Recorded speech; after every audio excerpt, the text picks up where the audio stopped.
Podcast Charge!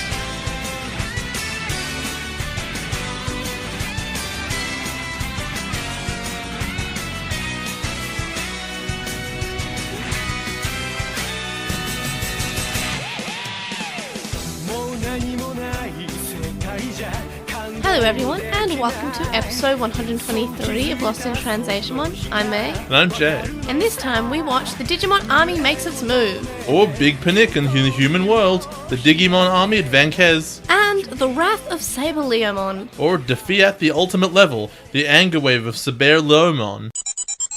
The DigiNews this week. First up, of course, Try Chapter 5 was out last weekend, and so was Atmon's finale.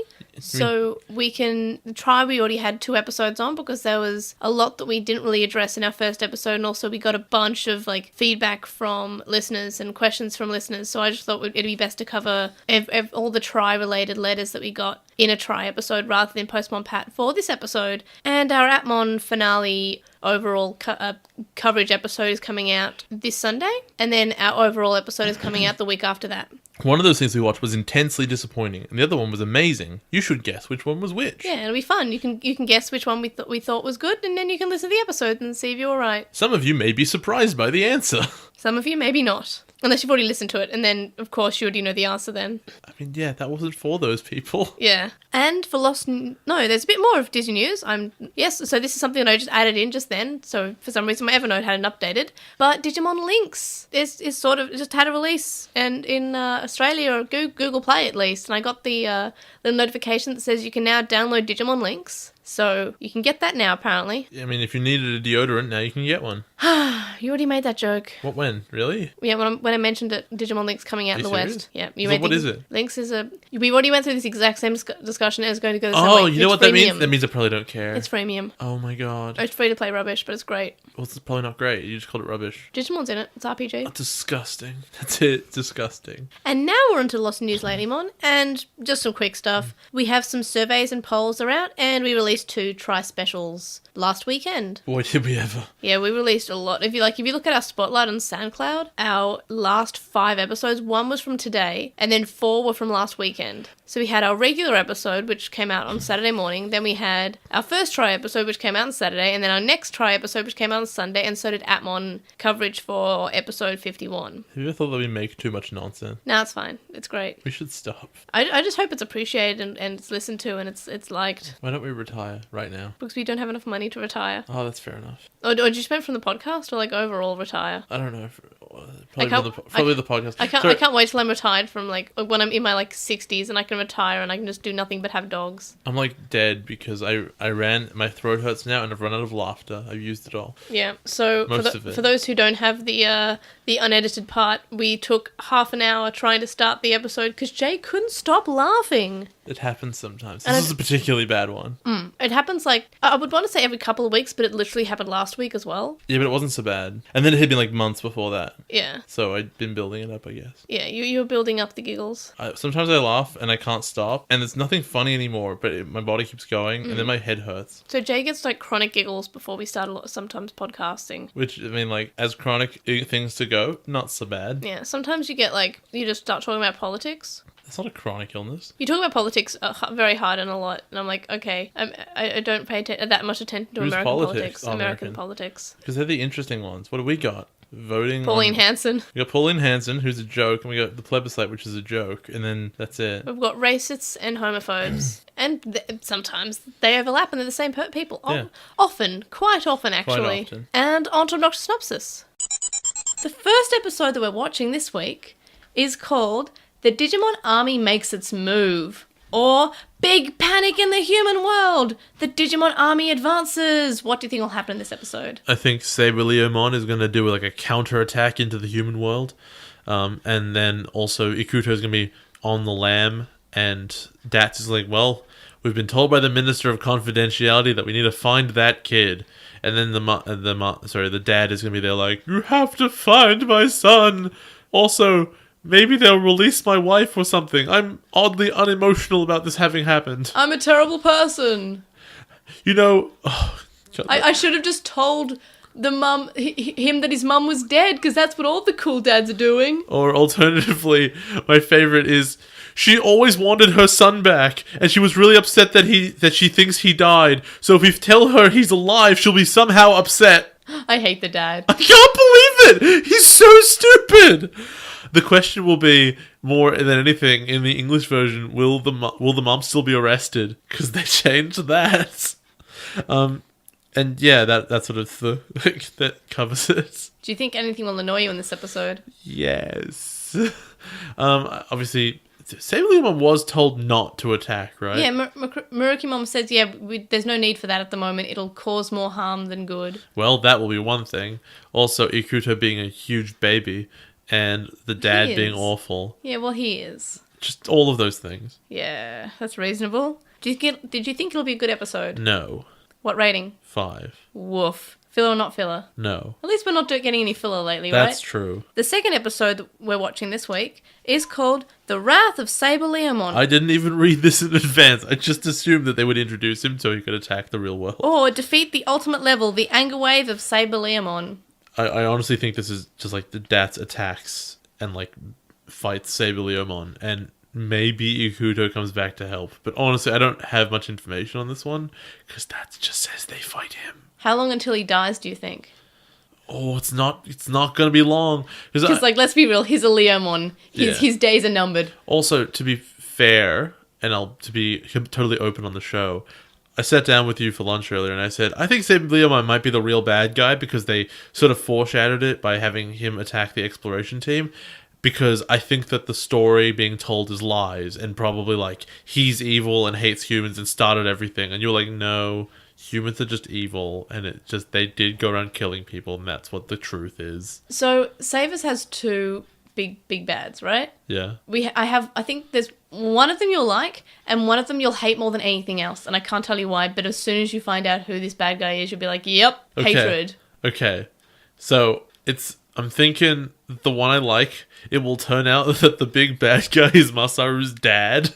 And he's like, oh, well, who did Masaru learn he loves to fight from? Oh, the guy who wants to go and kill all the Digimon. The only difference is that guy has guns instead of fists. Fists. So that sounds like a brief history of the world. Yeah, and they had fists on their guns. Gun fists. So that's sort of one thing, and then like there'll be it must be like a Blackwall Greymon or something. It's not Blackwall Greymon. I can tell you that with Digimon I confidence. just don't like. Yeah, okay. I can't tell anymore because it'd be too obvious. If it was like the captain, that'd be really lame because it wouldn't be that interesting. I don't remember if the captain is evil, but like Dats is not a good place. Like they force children to work, so do they even pay them? Like I'm not sure know. Because we know that Yoshi's a babysitter, so is that what her real job is? And we know that Yoshi doesn't have enough to buy her own pudding. No, she was just making fun of him. So, do you think anything will annoy you in the second episode? If it's just a big fight episode with nothing much going on, okay. That's what I'm sort of anticipating. A big fighto. No No more big fightos. Oh, we attacked him a lot. But have we tried attacking all together? No, don't do this. Oh, it worked. Have we tried hoping really hard? Masaru, have you punched him enough yet? Never enough. And then Eri comes in and fights him more. Do you think it'll be a good episode? Despite all of my reservations, I do think it will be more than just a big fight episode. So sure, we'll see.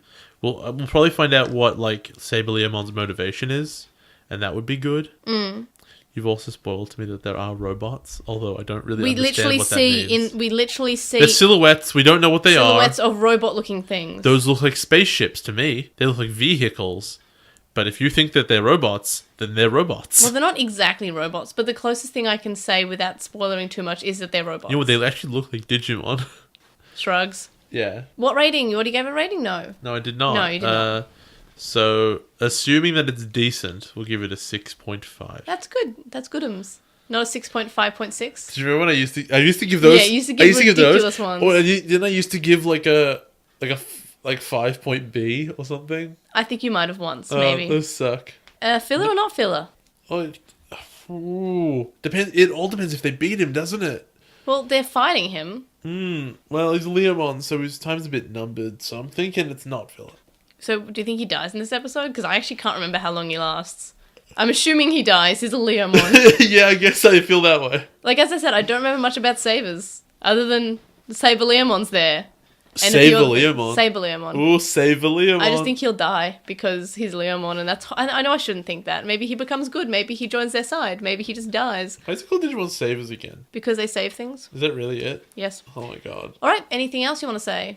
No, I'm good. On to the show. This week we'll be covering both episodes as one episode, so we'll be discussing them, and then we'll do the episode opinions discussions after the synopsis part. One, we are recording 2 days early, so we have less time.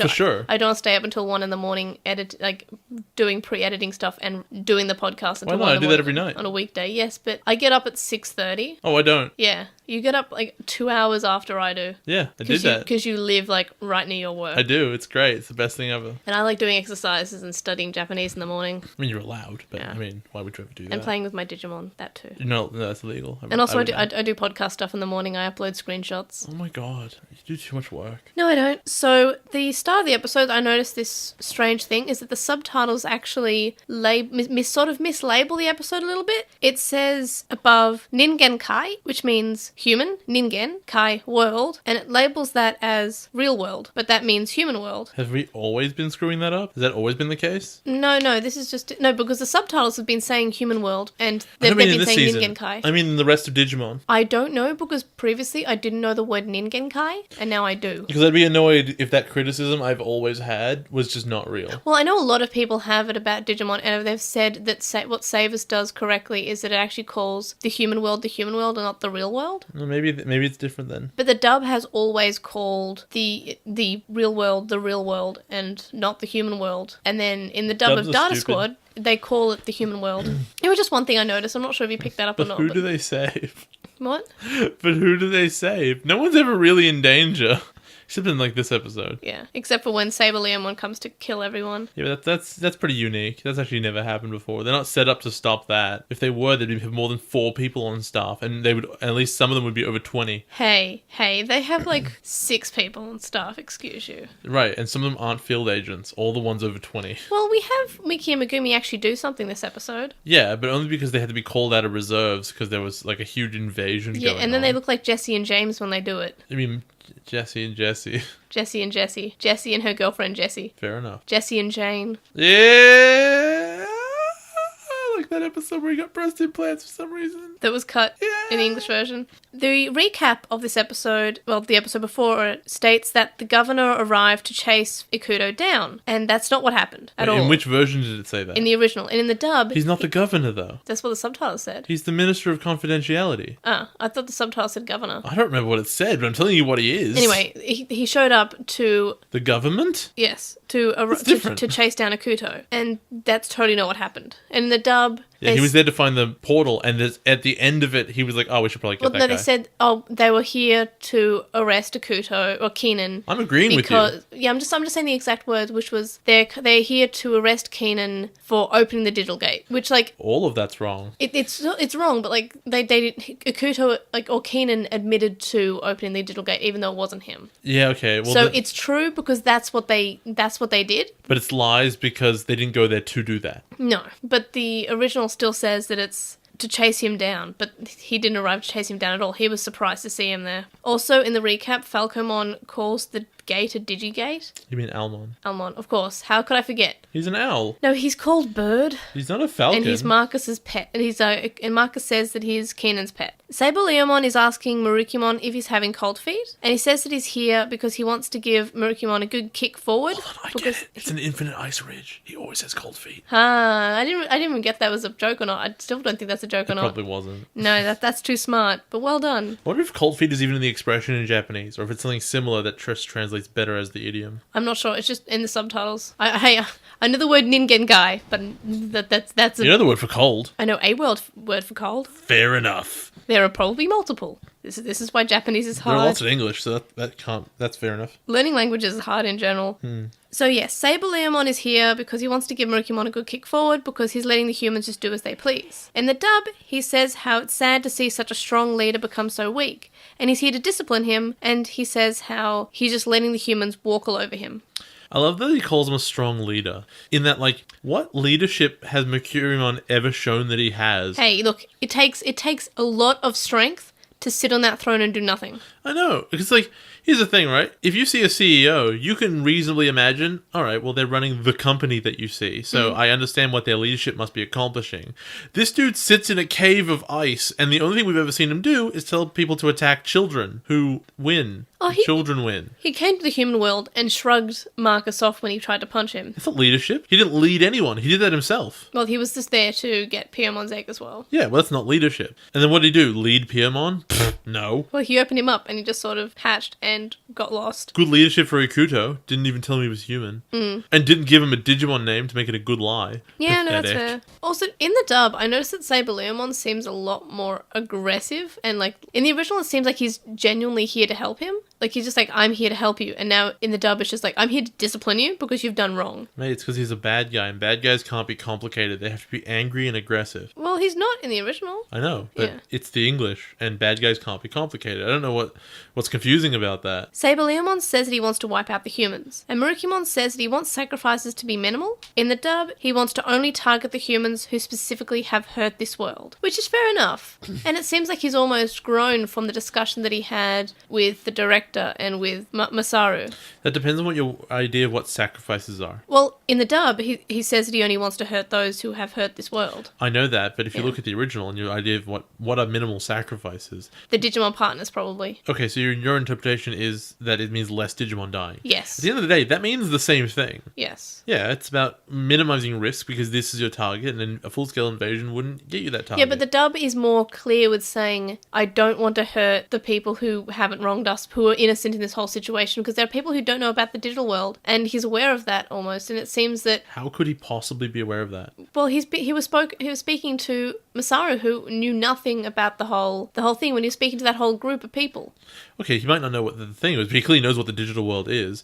Mercurion has only ever met humans who know about the digital world. Yes. What evidence does he have that there are humans that don't? Okay, that part's fair enough. That's what I mean. But what I'm saying is that, I don't know, I kind of like the way he's saying in the dub, it's just sort of clearer that he means that he doesn't want to kill all humans. He just specifically wants to kill the ones who basically killed a bunch of Digimon without reason. Wow, I wonder how Ikuto learned the opposite thing entirely. It's either bad writing or he's a bad father. As I just said, Murukimon has just recently learned this. You think so? Yes, because they had that big discussion, and then Yoshima says, "What? We didn't go back in and we didn't kill everyone." I don't think he believed them because he was trying to kill them when they were trying to leave. Yeah, but he might have thought about it. Well, the thing is that I think this is fine. I mean, it's okay. I guess we can also say that the dub writers had already watched this and they know how everything ends up, so they might also be taking that knowledge. But in the original, he's just saying he doesn't want as many sacrifices. Yeah. Which doesn't say it doesn't necessarily say, hey, I'm not going to kill some humans. That could still mean I'm going to kill some humans. Yeah, he's just saying the approach you are taking right now is risky. It's too brash. Good use of brash. SaberLeomon storms off and tells him not to get in his way, because he's just going to do what he wants anyway, because he's a Leomon evolution, and they have very long lifespans. Yeah, absolutely.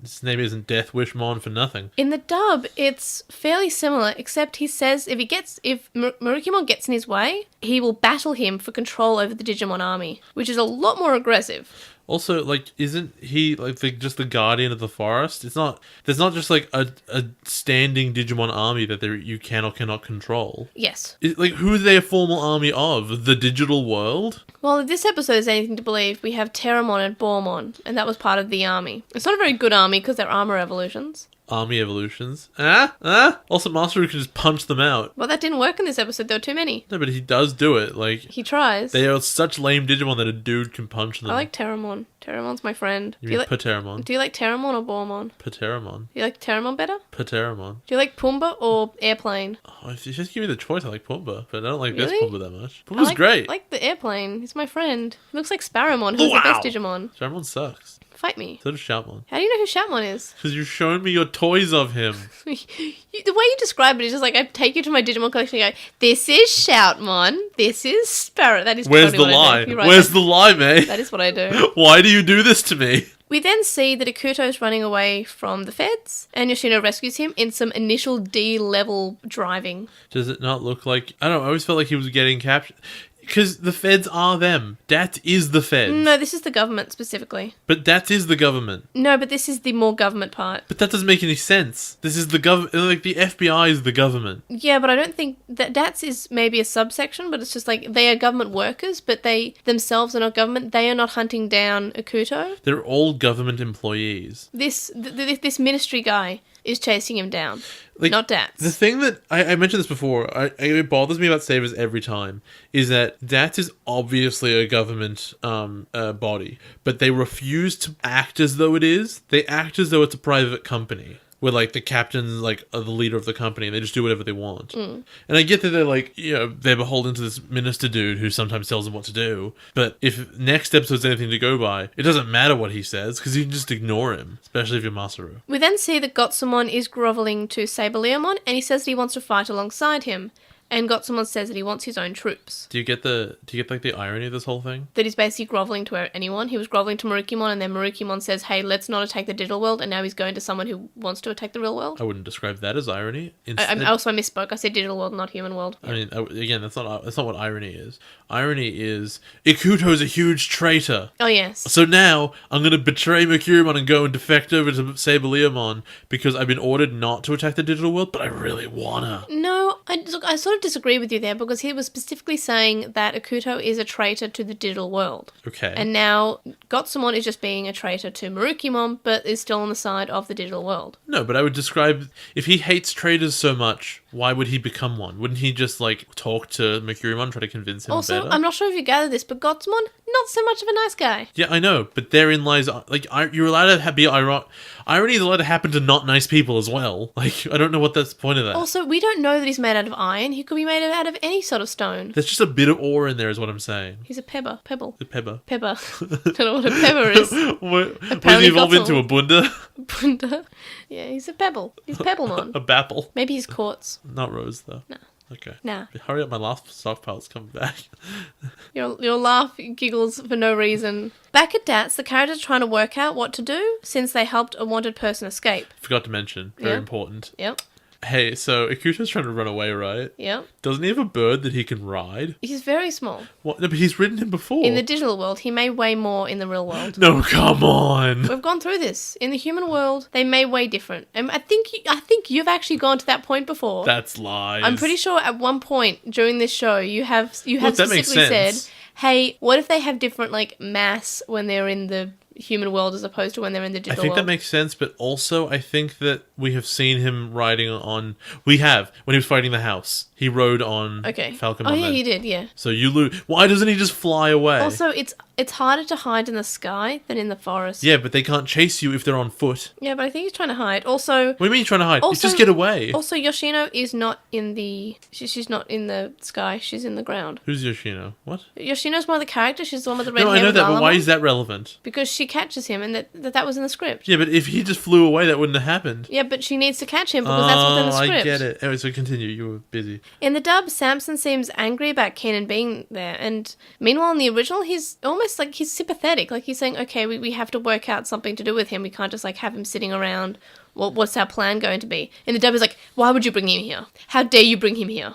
Well, that actually is a more realistic response, I think. My boss is trying to capture this guy. Why are you hiding a fugitive here? Yeah, that too. My favorite bit about this is that as they're speaking, Ikuto just wanders off. Yeah. How can you get out of a government facility without any form of ID? I don't think DATS has particularly high security. Why not? They're the Digimon fighting crew. Remember, Satsuma was surprised to see that Yoshima was there.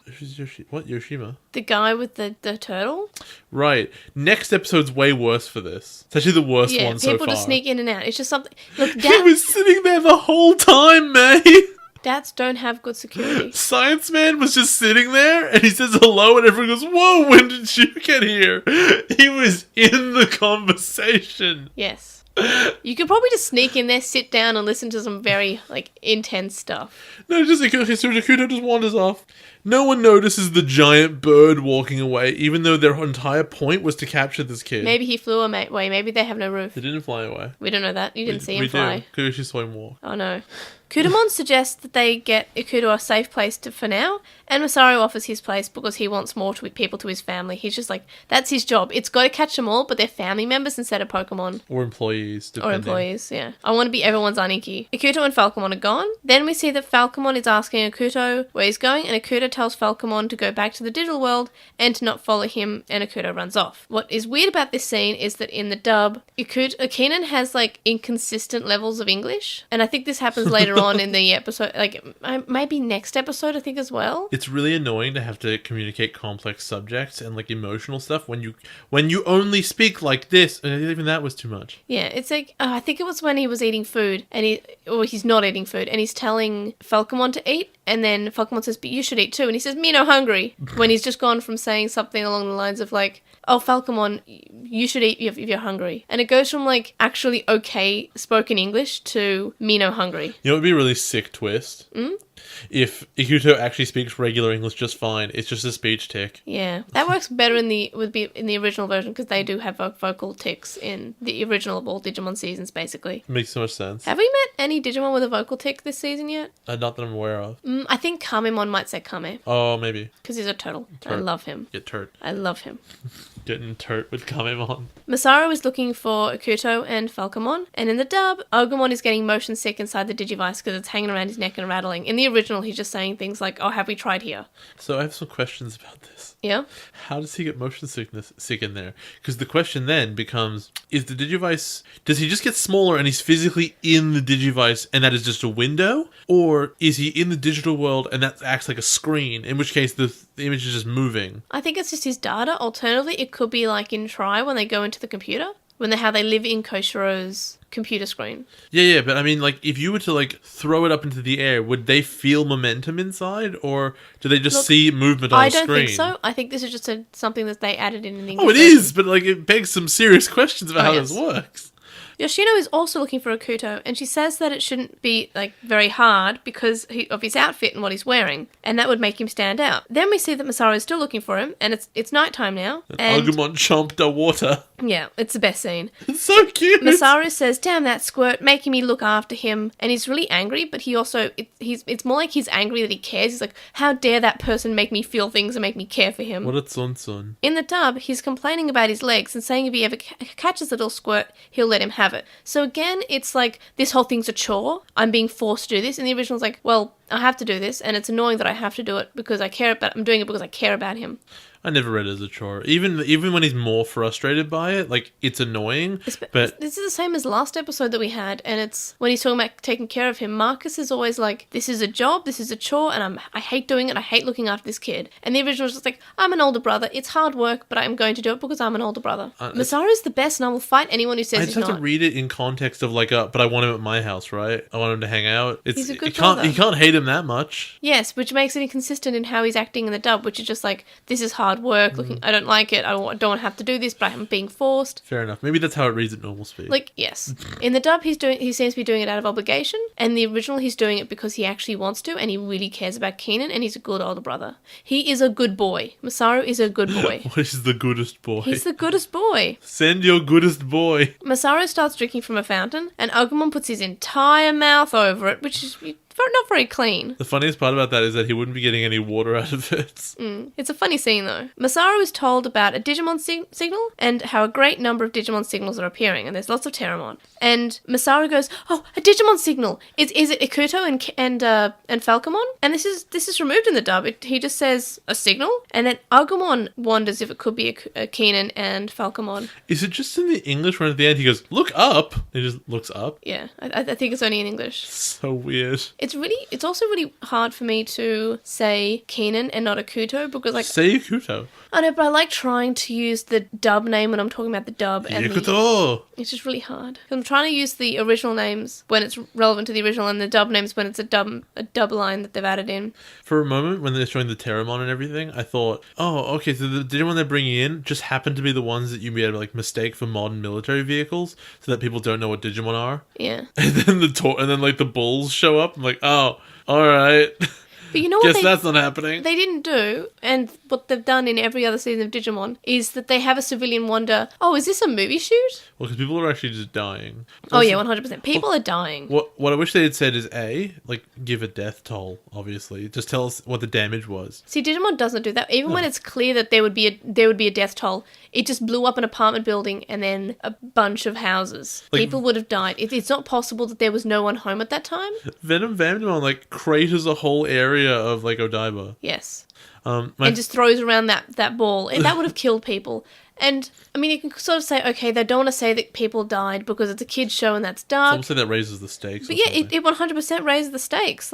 It's strange that they don't ever do that. They never say, oh, and 50 people were killed in this incident, or at least say people were injured. That never happens. And also the other thing is that if confidentiality is a big part of their job, which is why they mind wipe people, how do you fix this? You mind wipe everyone. How? You have the mind wipey at the TV. Oh my god. And you just assume that everyone's watching TV. Yeah, well, that doesn't seem like it would work out. I'm sure that they could, didn't Satsuma a few episodes ago say, oh, I just told this the news that it was this and that the civilians will believe that? Yeah, but this is harder to cover up. It was it was a movie thing with that one bird in the distance. Yeah. Yeah, this time people died. Yeah. People just died because of Spin's wheel, earthquakes, and fire. Squints at hand. Pokemon. Yep. That's reasonable. Satsuma contacts the police and says that he wants to make sure that civilians are safe in their homes. Does not sound like a good idea, considering we are seeing visuals of homes being blown up. Well, what else are you going to go? Evacuate? Oh, yeah. He is not saying... No, don't worry about it. I was aboard this plan, no, that's good. You get the people inside so they don't see the giant boars and the giant airplanes. But you're getting them into the house, and then I'm pretty sure the next scene is just a bunch of houses being blown up. And I'm not sure this is on purpose. Don't worry about it. Agumon chomped that water. He jumped that water real good. Chomp it. Masaru says that he's a great street fighter and will defeat all of them no matter what. Nice. And it's great because it's the same in the dub and it's great. And then the inverse ninja rule is totally in effect, which is great. Yeah, so Terramon and Bormon are just killing people. In the dub, there's a clip of Terramon launching missiles, which is removed. Which is strange because there are a lot of clips of... That would definitely kill people. Yeah, but there's also a lot of clips of missiles being launched that aren't cut. They had to cut time to add stupid lines. LiTymon and Yoshino rescue a little girl from Bormon. In the dub, Bormon says attack names instead of being quiet. And it's just something that we've seen a lot in the dub, when you're trying to make this Digimon not as scary, so you give it a stupid voice. Also have LiTymon beat them first. Hey, that's not on. Come on. LiTymon's strong now. Am I wrong? No, well, if it was Sunflowmon... Oh, that's fair. Because we only saw her useful once. Yeah, and only after other people had been more useful. Yeah, and then Yoshino passed out. Well, so she had a virus. LiTymon and Galgamon are already perfect, but we have to see Masaru punch and evolve to Agumon to Rise Greymon, which I'm fine with. And they've done this a few times, as they already have Yoshino and Toma off-screen evolve their Digimon. I wonder who the main character is. Yeah, but he also evolves his Digimon in a much more interesting way. He punches a Digimon. It's really true. Everyone else is just look, my hands are flashy. They do a click, or they do a hand gesture. Masaru's just well, I have to punch a Digimon now.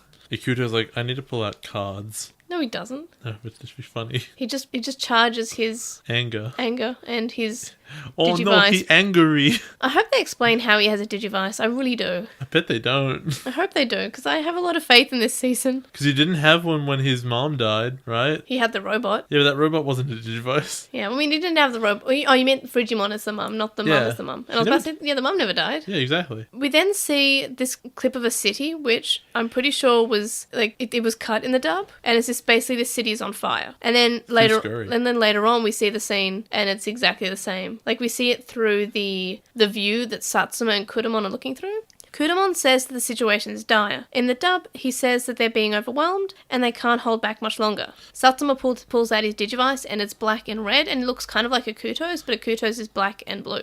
Is this where the Minister of Confidentiality shows up for no reason and it's never important to ever? Yes, he comes in at this point. Great. I love that they animated that for no reason. I have that in my notes because I think I expected something to happen. Also, did we miss how Godsonmon is flying around talking about what his plan is? Yes. And his plan is really stupid? Yes. His plan is, I'm going to attack the humans, and that will make them never want to go to the digital world ever again. So which is either means that he's got a really bad grasp of strategy generally, in that he thinks that an attack will mean that how overwhelming does he think this attack will be that everyone will be so afraid of him that they'll never attack again? I also don't think he knows how humans work. Yeah, where humans like vengeance. But he knows what vengeance is, because he feels it. Yep. And the worst part, my favorite part about this is my favorite implication that I've only just thought about. It also implies that Digimon do not understand how big the world is. Well, yeah, but why would they have any idea about how big the world is? And that further implies that, obviously, and we sort of know this from experience, the digital world is tiny. Well, you can pretty much travel from one side of it to the other side. We don't know that. In Adventure, we know in like a week. We know the size of the digital world in Adventure, and we know that it was just as big as the human world.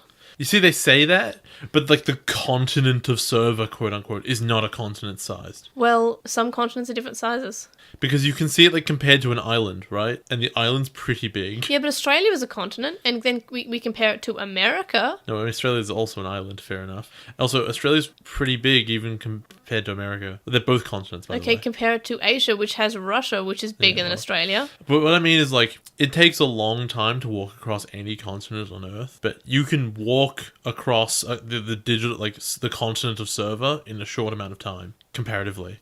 I know, but I just think that's a smaller size continent compared to the rest of it. There's no such thing as a small continent. Australia compared to Asia. How long do you think it would take you to walk across Australia? A couple of days. That is a lie. You do not think that. It depends how fast you were going. The kids almost die, like straight up. They have all these missiles launched at them, and of course they can't die or they can't have any damage. So poor chessmen show up, and it's really exciting. They have like the shield around them. To be totally fair, Masaru is hit by a missile earlier in the episode, and he's fine. Yeah, but he's Masaru. Yeah, but what I'm saying is that he would have been okay regardless of the shield. He has protag power. Miki and Megumi have their Digivices out, and then they evolve their Digimon to Night Chessmon. I actually guessed before they evolved what they would be. Well, of course they would. Like, I'm just curious if the next one is Bishop Chessmon or Rook Chessmon. I can't remember, but I love this scene so much because I love Miki and Megumi, and it was really exciting to see them actually do something. Also, are they Digimon different colours? I forget. They're black and white. How come they're not like Chessmon black or Chessmon white? They are. It's Pawn Chessmon black and Pawn Chessmon white. Oh, they just didn't say that. Okay. Yeah, well they are. They've got it in brackets, like with the Shadow evolution. Wow. Like Wargreymon Shadow. Black War Chessmon. Or Shadow Wargreymon or Wargreymon black.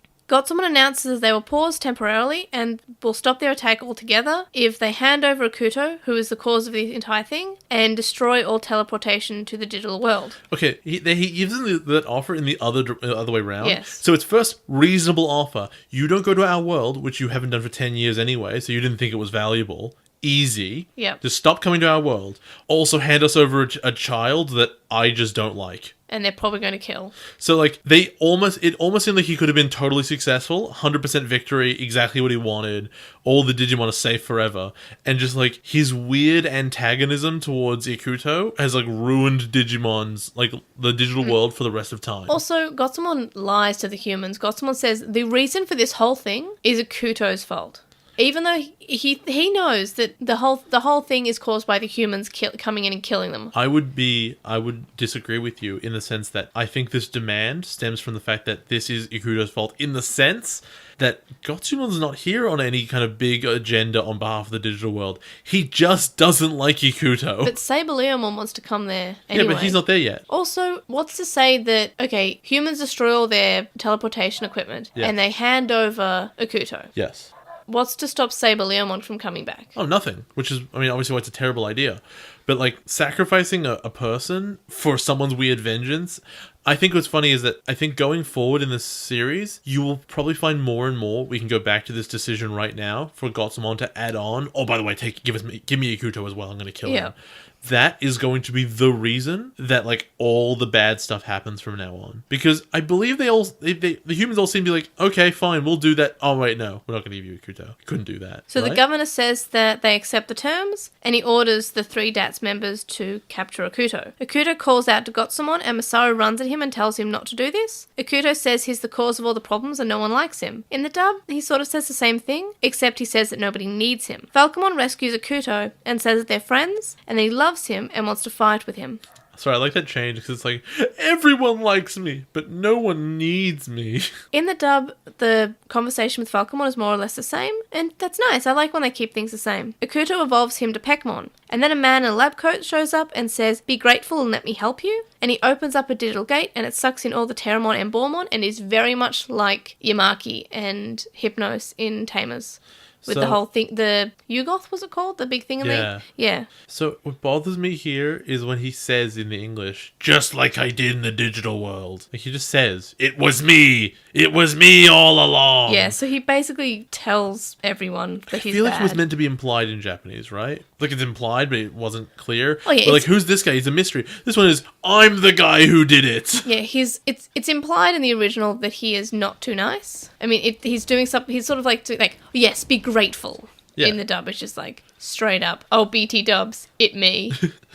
The beginning of episode 22 in the dub kills me. Well, I just want to get to the recap of the last episode where Kurata says it's showtime in the dub recap, which is not what he says in the dub. This is when he says, "It was me." I guess they re-record everything. They have the animation. They go, "We'll just record it." Yeah, and it's like it's not the first time this has happened, and it happens for flashbacks as well. And this isn't unique to Data Squad. In all of Digimon, whenever they've had a flashback, the majority of the time they accidentally leave in either what was said in the original version, or they just make up a new line. I have a question though: Has we ever had a recap from a bad guy? I think so. Because this is Gospel like, I attacked the human world, and ha ha ha. But I didn't steal Ikuto, so that sucks. No, wait, we haven't, because previously we haven't had many bad guys in Data Squad yet. No, but not in Data Squad. I mean, Digimon ever. Well, no. It was always one of the main kids. Exactly. And then in Tamers, it was Davis for no reason. This is super weird. In Frontier, it was Rika, and then it was Bokomon. So, no, you're right. It is weird. Didn't pick that up. It is weird, though. So, purple hair DATS agent, whose name I guess you know and I don't. Miki is giving Ikuto lunch. She's like, I made you lunch. Well, I mean, I bought it. It's fine. Like, 100%, I actually had to look it up to see which one was Miki and which one's Megumi. And I forget this every week whenever I go to write my notes. And so I have to look it up every week. Wouldn't so it be Miki easy is if they just jog rest into Mikumi? And it was the same with the girls in Tamers, and that's terrible that I don't know their names. I bought it with my own two hands, okay? And what I love is this really subtle thing that she's saying, "I cooked it," and then Pawn Chessmon just sort of goes, like you can hear a clank, and he moves his head to look at her, and she's like, "Okay, I bought it from the convenience store, but it still means that I care."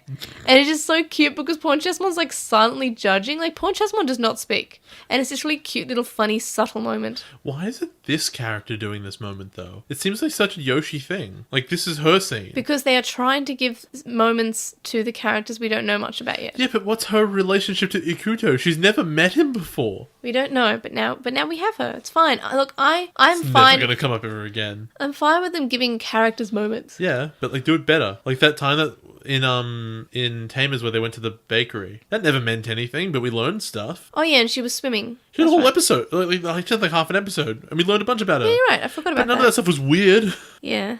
Falcomon is telling Ikuto to eat, and Ikuto tells him to eat. In the dub, Falcomon says that he should eat, and Falcomon says how he's hungry himself now. Rather than in the original, he's only talking about feeding Ikuto.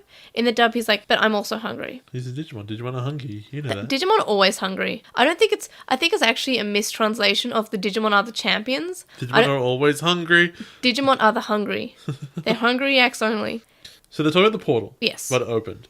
And first of all, I love that Agumon's like, well, it couldn't have been Masaru. He can't do that. No, the way this goes is Masaru says, "Wasn't me." And then Agumon says, "Yeah, Aniki's right. Couldn't have been possibly him." And it's so great. It's just like, it's a burn on Masaru, but also it's just like unintentional. It's also Masaru saying, well, something went wrong. Was not me. It's so cute. Okay, my favorite thing about this scene in the English is I'm pretty sure the captain says, "We have no idea who did this," right? Yeah. We don't know of anyone who could have done this. That's pretty much the line they say, right? Yeah. Okay, so what happens right after this? Kurata shows up for no reason. Hey, this is the guy who opened the portal! And they introduce him as the guy who opened the portal! Yes. And also he starts sneezing on Agumon. No, let's not talk about that. Let's talk about, we do not know of anyone who has the capability to do what we just saw. Oh, hey, it's the guy who did what we saw! Yeah. The same character said those things. Yeah, okay. You're right. I did notice that. It's mind-bending. I can't believe it. Who could have committed this murder? Oh, hey, it's Johnny the murderer. Did you do it? Yes. Wait, why am I asking? I don't even ask. You're the one who did it, right? And I knew that already. You're under arrest. And I introduce to you Johnny the murderer. Oh, it kills me. He starts shaking Agumon's hand. He's like, oh, you must be Agumon. You like fried eggs and you evolved perfect. Also, as we should mention, he was in the room the whole time while they're having this conversation. Yeah, so we're talking about Dats has complete and utter rubbish security. So, I mean, he works there. He doesn't need to have security. That's fine. The whole point, though, is they're talking about, like, I don't know what happened. He says hello. He's in a chair in the room with them right now. And they go, whoa! They don't have very good attention span.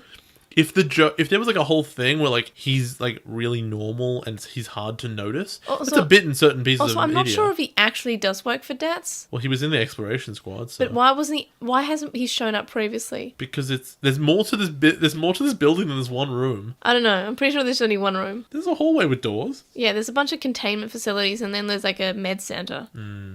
Okay, sorry, continue. Kills me. So Agumon's like, wow, you know a lot. And he says he's a Digimon otaku. And this like is you! He's not me. He's you! He's not me. You would do this? No. You would shake an Agumon's hand and sneeze on his face? I wouldn't sneeze in his face. If you had to sneeze, you wouldn't look away from the Agumon, Yes, I would. Yes, I would. I'd kiss him, though. I'd give him kisses. You're on the sneeze marks. No, I'd kiss him on the snoot. Kiss your own sneezes. That's no, gross. I would not That's sneeze gross. on him. I would not sneeze on an Agumon, Yeah, Jay. you would.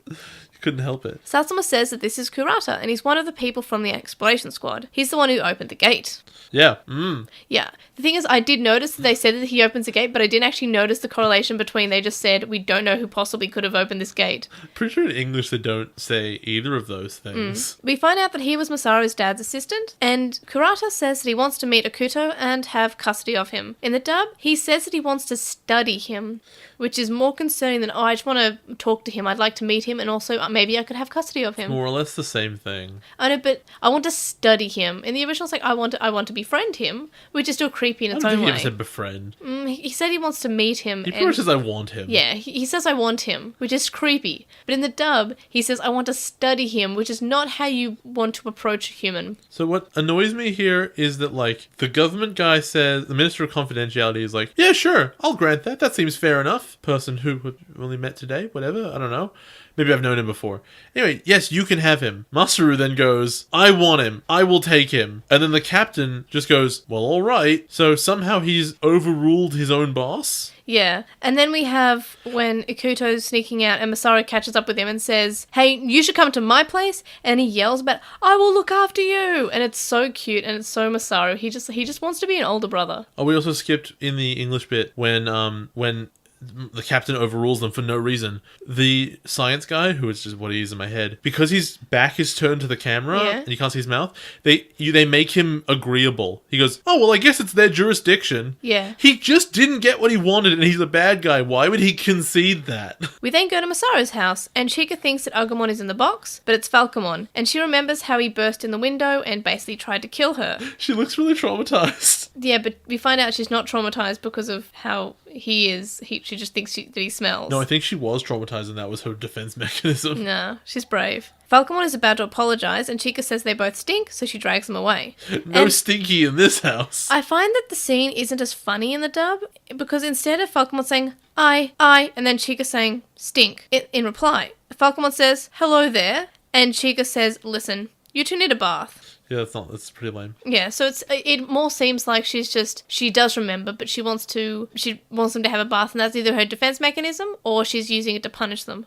Also, I just realized something. Did you realize that this 10-year-old girl just threw a giant bird and a 10-year-old boy into the bath by herself and also declothed them? I did see that, and I think that's my screenshot of the week, She's by the so way. strong. It's her flinging Ikuto. How really strong funny. is she? Quite. This implies that she actually picked him up, like probably raised him above Also, her he was head curled into a ball as she did that. and threw like a ball. So, but for me, there are two things. We're talking about the custody of this child, right? Yep. Are we pretending he doesn't have parents? Yes. Because we know they exist. You met them last Yeah, episode. but remember, it'll traumatize the mum. But she met him already. Yes, but it'll traumatize the mum. Also, in the Japanese, we know he said, okay, arrest that child as well. Yes. Is the mom in jail? Because they do not mention her once in either of these episodes. I don't think that the parents are relevant anymore. Do they ever come back? I don't remember. I bet they come back once in the finale. I remember very little about this season.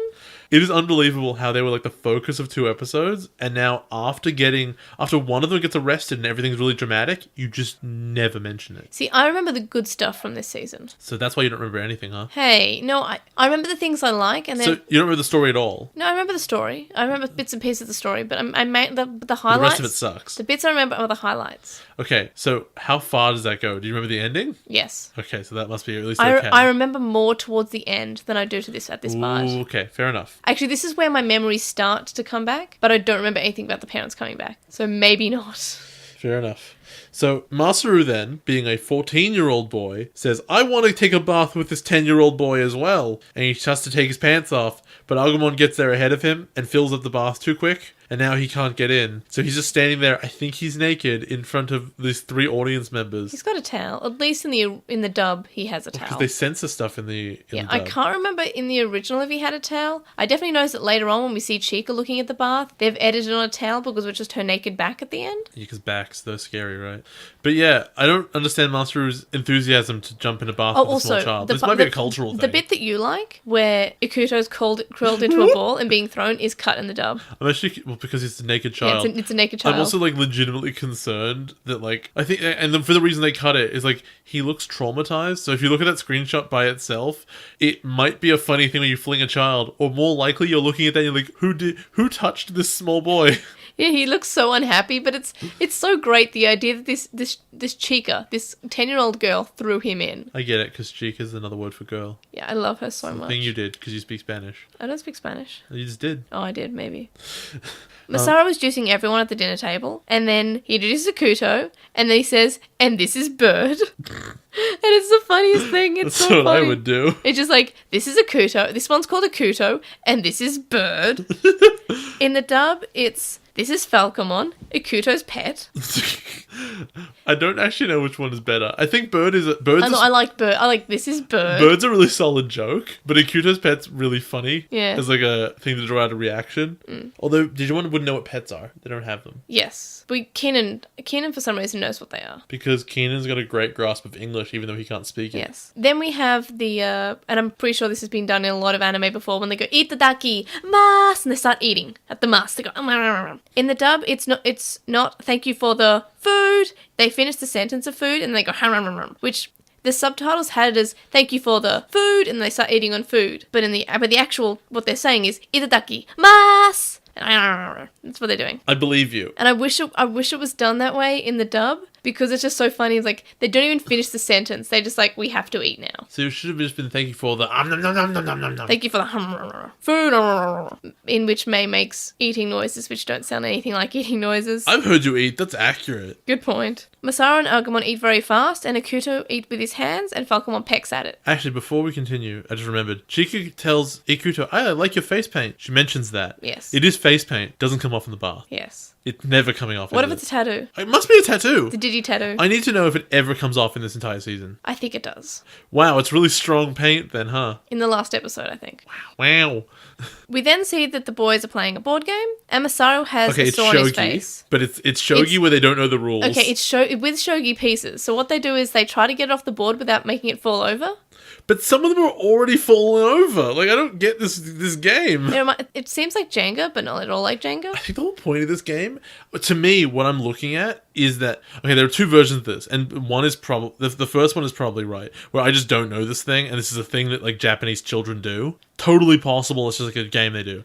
To me, my reading of it as a Westerner is, they don't know the rules for shogi, but they like the board and they want to play something with it. So they invented a game. That seems more like Masaru to me. Yeah, to be honest. And that's just what kids do, right? They have a board game or they have some cards and like, well, I don't know how to play this. And they don't look up the rules, or they lost the rules, they just don't want to read. So they just make up their own rules. That's just something that people do. Like, if you don't know how to play chess, you can still play, like, some fun games by imagining, like, the pieces of stuff. But it could also be just a game that we don't know about. It really we could play this because we have your shogi board. We do. It doesn't look like it would make. It doesn't look like it's a game that works though, right? Because the rules don't make any sense. Also, it's an anime. But I also don't really understand that like maze one that they do. The like you pick up one of the pipes and you just follow the whole thing down. No, that's not so much a game as it is a decision making thing. Is it? I don't know. You put like things you can't decide upon, and then you pick a path, and you go down the path, and that's how you decide what to do. But how do you choose how to go down the path? What do you mean? Do you go always left and then right, or what do you do? You follow at every bend. Okay, right. And there would never be a T intersection. Yeah, it goes like you go down every path. Okay. Until you get to the end. So every time that there's a cross, you have to. Who draws the pathways? I don't know. I think it might be a predetermined thing. Or maybe it's a generated. I'm not sure. How could it be predetermined? Then everyone would know where. Maybe you get your friend to draw it for you. Wow. Like I think it's an anime thing where you always skip the drawing part. Yes. It's like the drawing part would take 10 minutes. You'd be able to decide by then. I think the people at the school that I went to in Japan might have had one. Maybe. They just had one. What do you mean? I think that they had one. Like they were using one. Maybe. It could have been something else. What does that mean? It was a long time ago. They had Pocky is what you're saying. Yeah, Pocky's the best. Let's get Pocky. No, it's not that good. So we find out that the reason that Masaru has a sore on his head is that if you drop it, you get a forehead poke. A forehead flick. Also, in the English, if you try to flinch away from it, you'll get another one. So I just want to bring up the this bit of fan art that Ali Vorg drew. That after I posted about this moment in the episode, Ali Vorg linked me to this fan art that she did. It's of this episode. So it's saying how Masaru would be very bad at this game. Should be. And that he would not flinch at all. He'd just sit there and like, the true Ultimate Street Fighter does not. And I can take it. So I'll link it in the description, and I guess I'll link it to Jay later on. But I was... You're going to show me? Oh. Well, I don't have it up right now, but I'll link it. I'll show you off the show. So basically, as I'm watching the episodes, I just post screen caps in the No Jays Allowed channel in our Slack. And every so often, Ellie Vorg has already drawn something in relating to that scene. And I took about, I think, 90 screenshots from these 2 episodes because it was really good. Look, I would never tell an artist, hey, you should draw something unless I'm giving them money. But you should really draw me flicking me in the face. No one flick me in the face. Right in the forehead. Can no one flick me in the face, please? It's a big dragon and a little Lotmon doing it, but the Lotmon just flick her right in the face. Oh, and the little dragon's got like a little sword, and she's like, no. Not again. Not again. A tail can't play this game well. Ow. You don't have arms. Oh, she can use her wings. No, it can't. Wings aren't that dexterous. Oh, no. But yeah, I really like this scene. It was so cute. And I like this episode in general. Do you like that bit? Oh, no, that's a bit later. So there's a pillow fight, which is a good time. And Ikuto, how is he still depressed? He's having the best night of his life. He is. I think it's because he thinks he shouldn't be, but he's having a great night. So SaberLeomon's castle? No. So Chica is overhearing this, and she's annoyed because the boys have drained all the water because there were, a dinosaur, a giant bird, a 10-year-old, and a 14-year-old in the bath. 14-year-old never got in. So there's no water in there. Also, in the English, she says that they ate her rubber duck. Yeah, I thought I misheard that. And I'm like, no, that's real. I'm like, okay, I'm only going to write down the part about the rubber duck because I re-listened to this about 5 times, and I was just like, am I hearing this right? Who would? I guess it was Agumon. Because he eats things. But she doesn't say Agumon. She doesn't say Agumon. She says they. All of them together. And she also calls them doofs. She does and that. I actually think that Rika's voice actress does a really good job of the little girl. You know what? It actually fits really well. Fair enough. Just make Rika young, and that's Chica. Yeah, it's just a younger voice, but it's got a different personality. Chica, really nice. digivolve to Rika. Yeah, See? I get it. Yeah. I like that. Except it's Christy, but no, it's not. I don't call her Christy. What are you talking about? I don't call Sayuri Sarah either. This is wrong. Also, it's Ruki, not Rika, so... Also... Shuki, digivolve to Ruki. During the pillow fight, Sayuri's talking about how lively everything is. And I really like their family, and I really like this moment. It's really cute. And now we go to SaberLeomon's castle. Which looks like a weird Aztec crown on top of a mountain. Yes. What the hell is the design of this place? I think it's meant to be a mane of a lion. What? No. Maybe. Also, I like how his throne is just the floor with a big picture frame behind it. You like how they put a lot of design into this place because you're never going to see it again? They didn't put any design any time into this. It looks really stupid. So Gotsumon is limping to him, and SaberLeomon says, yeah, do you remember the worst day of their lives? And then we get some more being reminded of this scene where the humans came in and killed the Digimon. Is it just me, or was it only in the English when they were like, and those typhoons? Like, as though the tornadoes that came out of the thing were real? Yeah, I don't remember that in the original, so maybe. I assume that was stylistic, not that the humans actually lobbed typhoons out at people. Also, let's be honest, even, tornadoes wouldn't kill Digimon dead. The whole point of this was that, like, the laser guns, I assume, had some kind of special property that actually kills Digimon, which we see later in this episode. But if you're just shooting tornadoes at people, they'll be fine. Okuto wakes up because he needs to go to the toilet. In the dub, he doesn't say pee, pee, pee. He says that he's tired because he stayed up too late. He sees Sayuri cooking, and he hugs her because he thinks that that's Frigimon. Yeah, look, a polar bear with an apron, that's normal. He starts crying when he realizes it's Sayuri, and he storms off, but Masaru holds him back. Then Masaru gets a call from Dats, and they find out that there's an ultimate level Digimon. Okuto goes to leave, and Masaru asks that if he's going to be stupid and blame himself and sacrifice himself again. And then he says, "Hey, did you enjoy dinner?" And then Masaru says how normally they'll be having more of that for breakfast. But now they can't because of the Digimon attack. And nobody who doesn't let a guy eat, who doesn't let a guy eat deserves to be served justice. And it's such a great scene. She's like, "Hey, breakfast is really important." And that's the theme of this episode. I love Masaru's entire speech is just, if you die, how will you eat food? Yes. How will you eat food if you die? Look, if you die, how do you punch people and how do you eat food?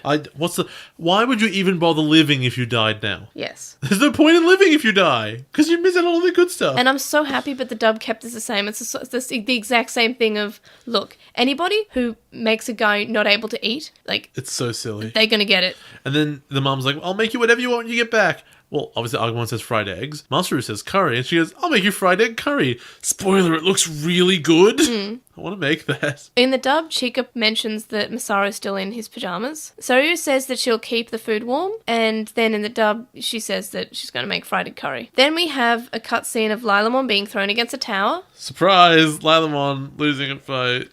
SaberLeomon calls LiTymon and MacGelgamon pathetic fools because they're teaming up with humans. Masaru is on top of a tower because he likes to be tall.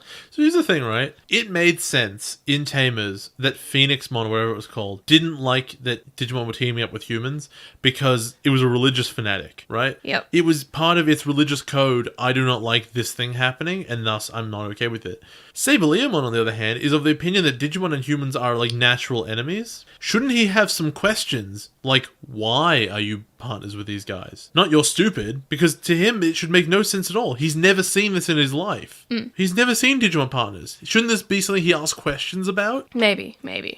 He's incredibly shallow. It's fair enough, he's only going to last 5 minutes. Well, the bad guys tend to be, right? Not all of them, just most. He evolves Agumon to Rise Greymon, and then they're all going to face SaberLeomon, and we get the 3-way split that's in the opening when they have to face the fight. So Leviathan wasn't. Leviathan was really complicated and had really interesting plans, and he saw almost everything coming. Also, yeah, but Atmon's great. Atmon's the best Digimon. Atmon's probably superior to a lot of Digimon, so we can't count. Like, a lot of people say, "Oh, Atmon's not Digimon, it's bad." It's the best and Digimon. If you say it's not Digimon, you're lowering the quality of Digimon overall. Yes. I can't wait to make even more hyperbolic statements in the future, but I believe all of them. But to be fair, people have been saying this isn't Digimon since Tamers. People said that Tamers wasn't Digimon because they start off in the human world and there's cards and it's different. Digimon started off in the human world. And then Frontier wasn't Digimon because they turned into Digimon. And Savers wasn't Digimon because they were grown-ups or older. Yeah. And Crosswalls wasn't Digimon because of, reasons that I'm not going to tell you because I want your reaction to why it's not Digimon. But Atmon's probably the best season of Digimon. And please, if you haven't watched Atmon, please watch it. Didn't you tell me that Crosswalls is the magical girl one? That's Frontier. Is that so? Alright, wow, that sucked. Sorry. Frontier's awful. Sorry. Oh, man, I was kind of looking forward to something better than that. Oh, I'm sorry. That was the magical girl one. You should be one. sorry for making me watch that tripe. But at least Savers was the one I told you that he punches a Digimon. That's true, and it's never been disappointing when he punches them. No. To be real. That's what I want to do. MacGelgamon's face is squished into the ground and looks really painful. Before he does it ever. And then we have Thomas screaming at "Oh no, MacGelgamon!" But for some reason, his reaction to this is moved to later on for when Keenan shows up and they awkwardly make him say, "Oh no, what's Keenan doing over there?" And it's so... I'm not sure if you picked it up, but it's the most awkward thing. That. It is so... Because they've moved it It's not it's too far in the future. I think it's 20 seconds. It's just they moved a scene it's really silly. to when Akuto shows up. And it's "Oh no, what's Kenan doing over there?" It's so awkward and he says it so fast because they don't want to add in any more mouth flaps. Have you noticed how attacking altogether doesn't do it? Yes, which is Doesn't good. matter. Which is good. I like when attacking altogether doesn't do it because a lot of the time it does. Like, we never thought of that before. Attack all together. Oh, it works now. So Akuto has a conversation with SaberLeomon, in which SaberLeomon very cuttingly says, you wouldn't understand what a Digimon feels, even though Ikuto lived there for ages. But fair enough, SaberLeomon probably didn't even meet Ikuto before, Yeah. or maybe only once or twice. But in English, SaberLeomon's just thinking it really loudly. He's clearly not saying it, because Ikuto doesn't react to it. And it has the voice, so it has the thought sound effect on it. Why wouldn't he be saying it? This is the Digimon's favorite thing in the world, the dub's favorite thing. His mouth doesn't move. Make him say stuff. You should always make someone say stuff. But he just thinks it. It's so weird. And yeah, it means a lot. It's like as you said, it's quite a hitting thing to say. So he should say it. Also, he's a bad guy. When has a bad guy ever held off on hurting someone's feelings? This one right now, apparently. Apparently. So this big weird purple machine just shows up. Yeah. It's a drone. And then in the dub, they digitally edit this sort of crosshair that appears on his head. Like, have this green screen where we're looking from the robot's point of view. And it sort of targets the middle of the head. And for some reason, the dub still has like a targeting noise. But they removed the crosshair, so I'm not sure what they did was they had the soundtrack, and then they later on removed the crosshairs, but they still have the sound effect of the crosshair zooming in. Is it because, like, SaberLeomon has, like, a facial expression? Like, what the hell is that? And he has to have it to something? I don't know. It's just... But yeah, they digitally edit out that. So it zaps him, and it knocks him off balance, but it pretty much... It almost kills him. I think it basically stuns him a little bit. It can't just stun him, though. It has to do a lot of damage, because Masaru jumps up, and punches one of his teeth out. Yes. And then he has two! Which, to be fair, like, maybe he could have done this before. I do not think so. But we don't know. We didn't see him do it before, so... You think that a dude who can fight Mac Galgamon and LiTlemon at the same time could be punched to death by a human in one hit? They all attacked at once, and somehow Masaru's punch does more damage? Okay, no, I see your point. And then Leomon actually dies. Like, he dies, and then I there's an can't egg, believe it. and his egg explodes. I was joking in the Obnoxious Synopsis, and you were like, do you think he dies? I'm like, yeah. He actually died. He actually died! If you just count his appearance as just this episode, as this is when he appeared to the kids, he lived for one episode. He's been in 3 episodes, He's I been think. in 3, but one of but- them was a flashback and a silhouette, and he's only like the end of last. Yeah, he was... No, the No, it was episode right at before the beginning last. of the last one. So he's been there for 4 episodes? 2 full episodes. Yeah. And he died, like, harder than any Digimon has died in this season so far. Like, he died knowingly forever. Because we saw Wow. that the Digi-Egg explodes. Which is probably the data being eaten. Bye, Leomon. And then Kurata shows up and says, wow, that thing that showed up really saved us, didn't it? That thing was great. Well, I'm not a bad guy. I've never seen that technology before. I'm not dressed in a lab coat right now. Yeah, and then he looks suspiciously at Toma and says, Dr. Toma. Which I love, because if he is a doctor, why wouldn't people call him that? Yeah, everyone should And call him that. They don't do that in English. Thomas. Also, I just want to just go back because I missed probably my favorite moment. It's when Akuta's just like, I want to stop SaberLeomon, and Masaru's just like, he kneels down, puts his hand on his shoulder, says, no, remember breakfast.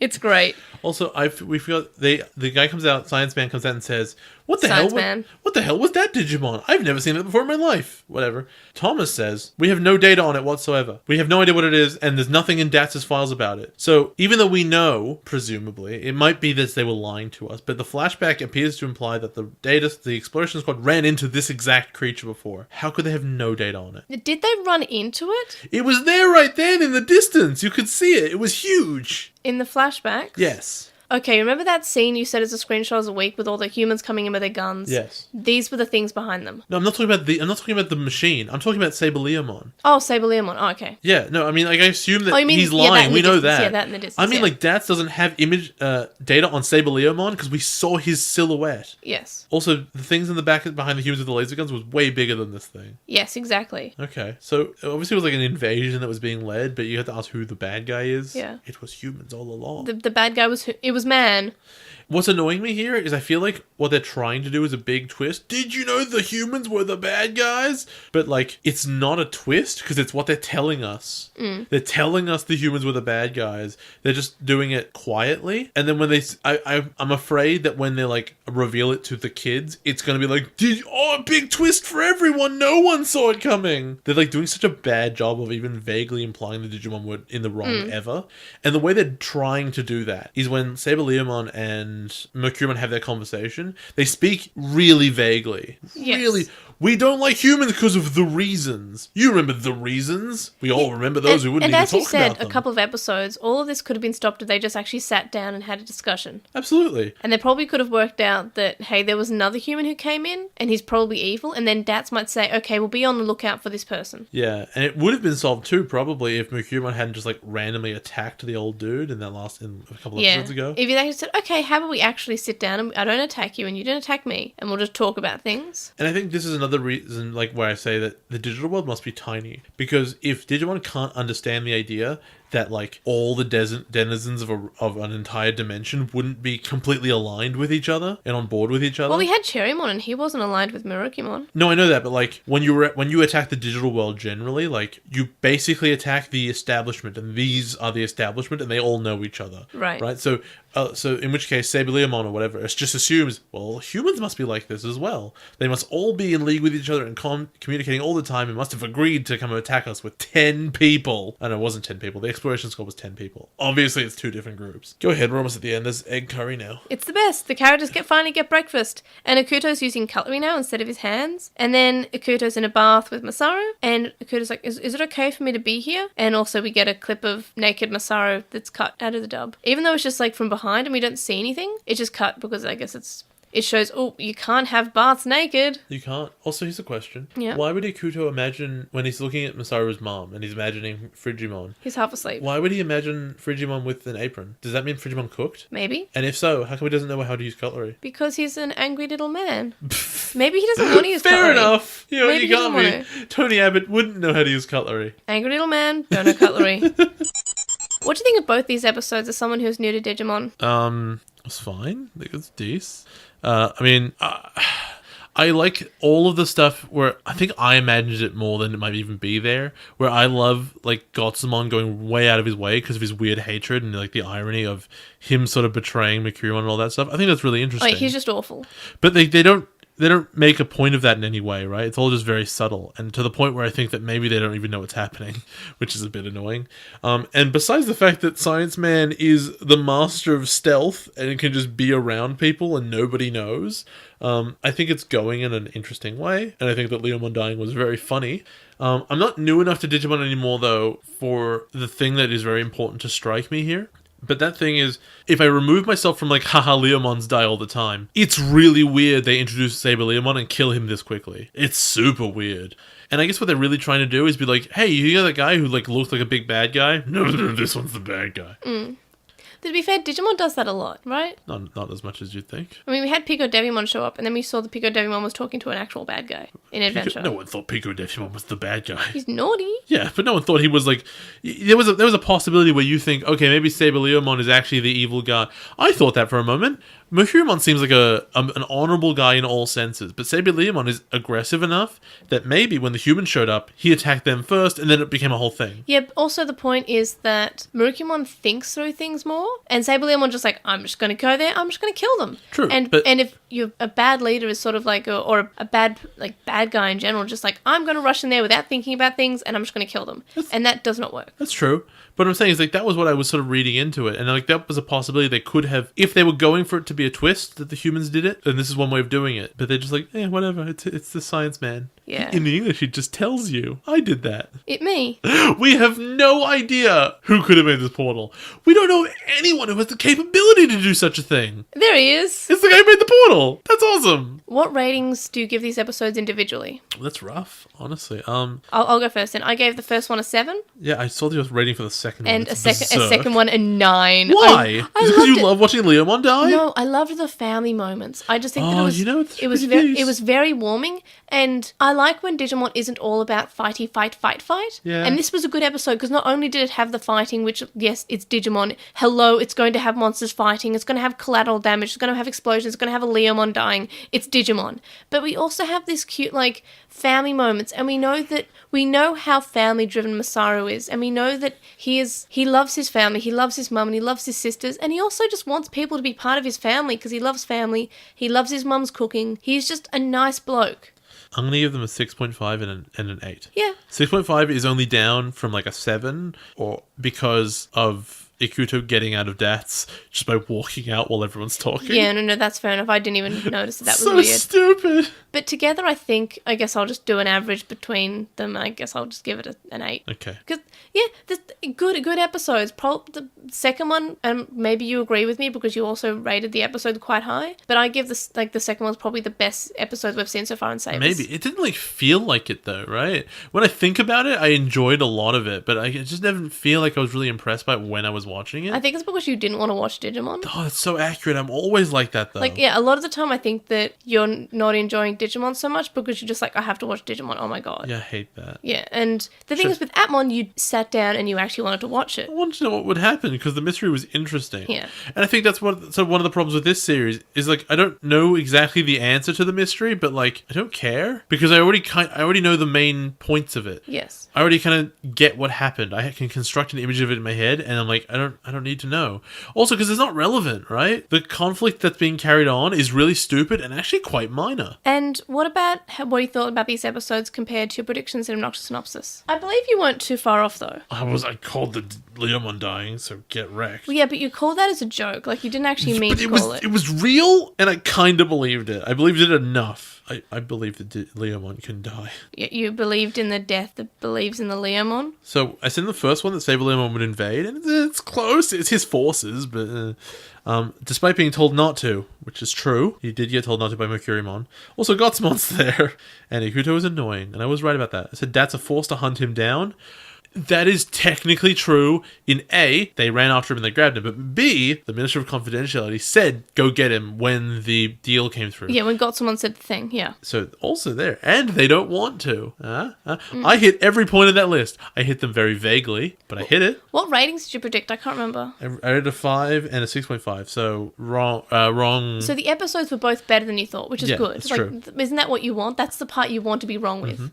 And I didn't get Ikuto being a whiny baby so much. Yeah, he was kind of, like, reasonable. I feel like I said in the thing that they won't mention his parents, but I don't have it written down. So I don't know. Yeah, it sounds familiar. Well, I guess the episode just happened. So listeners, did Jay just say, yeah, his parents won't be around? I'm pretty sure Was I right? Tell us in the Slack. I know you either said in the Obnoxious Synopsis or you said to me later, because that does sound familiar. That's funny.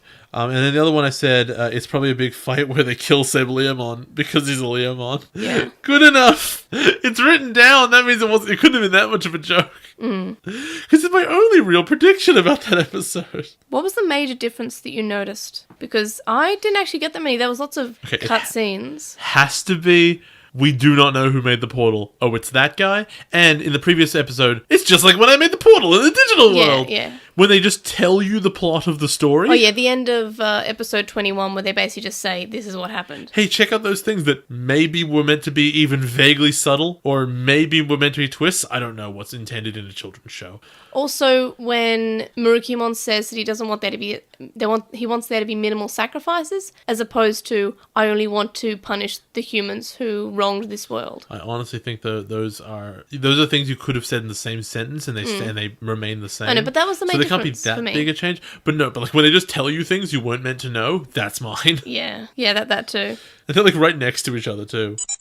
What do you think about how Miki and Megumi are able to evolve their Digimon now? Because I love this. I mean, they probably always were able to. As I said, I love this scene. It was a very exciting scene. It made me... I popped for this scene. It was great. You popped for this, like, transitional scene of nothing. Did you like the scene? It was fine. What did you think of the moment? It didn't feel like a big moment. I got excited because we haven't seen them be action. We've only seen them sitting down. They could have honestly both been in wheelchairs and they could have wheeled down. Like, that would have been an interesting surprise. We would have had We've seen them stand up before. I don't feel like we have. Yeah, they've carried around food and stuff. Remember they complained about those food that Master ate? Oh, yeah, that's right. Dude, I've seen them. I know, but we haven't seen them move much, so it's nice to actually see them do things. It's great. Sure, but like I don't care about them, so I don't I kind of feel like it's building up to a moment because nothing built up. I know. It was an exciting moment. Maybe I'm just being sucked in as a Digimon fan. It's different from like knowing someone's building something with Lego for a while and being like, I wonder what they're making over there. Huh, that's interesting. I'm interested to know. And then they show you like, oh, that's cool. Rather than just like, look at this Lego thing. Sure is. All right. What are your thoughts on Kurata? I can't remember his name. And like, he sure is a bad guy. I don't know why, but he's a bad guy, and he's evil. So do you have any predictions about him? No, because he doesn't feel like a character. Does that make any sense? Because like there's nothing about him. You just know he's evil, right? And that's okay when it's like even Piedmon had a personality, but it's okay when it's like Oikawa was evil, but that's because he was like mind controlled to be evil. Yes. So that's okay. And like Devimon sort of had a plan, right? This dude's just weird, and I don't know. I feel like his personality is meant to be kind of manic, sneezes a lot, and is a nerd. But if he liked Digimon so much, why would he kill them, right? What's his motivation for going in and slaughtering Digimon for no reason? See, I added it in there for no reason, because that's kind of probably what it is. Okay, no, I do see a point. I don't know. I feel like there are ways to introduce characters. You said he was like me, and that made me sad. Having him just sitting in a room, because he's a Digimon otaku. No. That's that you are a Digimon otaku. Yeah, but that's potentially like the majority of our listeners. Like people who aren't Digimon nerds do not listen to Digimon podcasts. If they have collections smaller than yours, then they must be normal people. But like the most we know about him is that he can sit in a chair in a room and no one sees him. It's a cool superpower. Yeah. But it's not a character trait. Hey, maybe he is. Maybe he can just like be invisible. Maybe that's his quirk. Wow. Maybe he's just a bad guy from My Hero Academia. Strong. What about your thoughts about the fight with the SaberLeomon and the death of this Leomon? Look, I think it did a good job of setting up what it needed to set up. It showed you the power levels relative of like, okay, these three things have evolved and that's really good, but SaberLeomon was better, but the robot is even better than that. So it did a good job of telling you sort of what threat level the scientist dude is, assuming that you connect the dots. Yeah. Of course you do. And as someone who has been watching Digimon for quite a while now, and you've seen up to season 5, I have. Do you think that this fight was lacking in any sort of suspense because you knew that he was a Leomon and he was probably going to die? I did not feel that way, because as much as I suspected he would eventually die, I wasn't like 100% it would be this episode. And if so, once they show you that Leomon's like kicking their asses, you have to ask the question of, oh, how is that going to happen? That's interesting. It's not, because it's not like a Frieza defeated kind of way where like the episode title literally tells you what will happen. It's just in a, I suspect it will happen, right? Right. So do you think it's possible that a Leomon will show up and not die? What, in Digimon ever? Yes. I'm hoping no. So you're hoping it's just something that never is... I'm hoping it's just the best running joke in the series. Because like I'm not sure if it's a running joke or it's just a coincidence, because it is a trope of there is no way it's the a lion dying, right? Point. The fact that they've killed the Leomon in Adventure twice, there's no way. Actually 3 times. I'm pretty sure he died at the start of Adventure and then he came back. I'm pretty sure he died at the start. No, he didn't. He got mind control. I thought I'm pretty sure he was murdered by Devimon. No, he got mind control. I know Ogumon was murdered. That was later. But yeah, but Ogumon also came back. I think he was just reborn. No, Ogumon came back the first time and then Leomon died and then Ogumon was like angry and at the... Yeah, but Leomon came back at the same time Ogumon did. So no. I always thought that Leomon died in the first half and then was reborn during that probable many years that the kids were in the real world and vacant. No, Ogumon died because he was eaten by Devimon. That's different. Yes, but he was still reborn. No, but Leomon wasn't. That was different. Leomon was freed from the mind control. I don't think so. Pretty sure. Oh, I thought it... He got freed from the mind control by the Digimon. Oh yeah, and then he helped them build the raft. Do you know more about Digimon than me, Jay? I do. I watched it, unlike you. How does that make you feel? Depressed. The screenshot of the week this week, of course. Well, I was going to have Jay's, but then Jay went ahead and stole that.